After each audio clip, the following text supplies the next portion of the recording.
السلام عليكم ورحمة الله وبركاته. حي الدقي من أرقى الأحياء في محافظة الجيزة. قصته بتبدأ لما المنطقة دي كانت عبارة عن أراضي زراعية، وفلاحين من كل مكان بيحاولوا يعيشوا ويشتروا أراضي فيها. ده بسبب قربها من العمران وموقعها المتميز.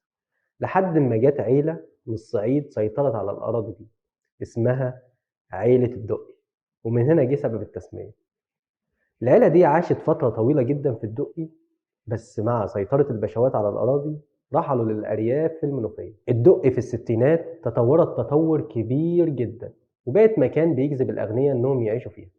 ده بسبب قربها من الأماكن الحيوية زي الزمالك ووسط البلد وجامعة القاهرة. عشان كده ما تستغربش لما تعرف إن الدقي فيها حوالي 55 سفارة، زي الكويت والأردن والسودان واليمن وفلسطين وإيران وباكستان وتايلاند وسنغافورة وروسيا. وعشان كده بيسموا الدقي حي التمثيل الدبلوماسي. وبرضه الدقي بتتلقب بحي المدارس عشان فيها أكتر من 100 مدرسة. ده غير إن فيها مؤسسة من أكبر المؤسسات العلمية في أفريقيا والشرق الأوسط، وهي المركز القومي للبحوث.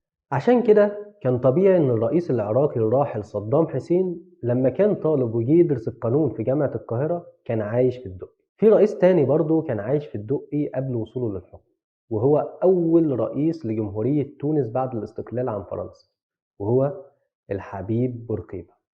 لما قام بمظاهرات ضد فرنسا كان عامل لهم قلق، قاموا نافينه لمصر، وده كان في فترة الأربعينات.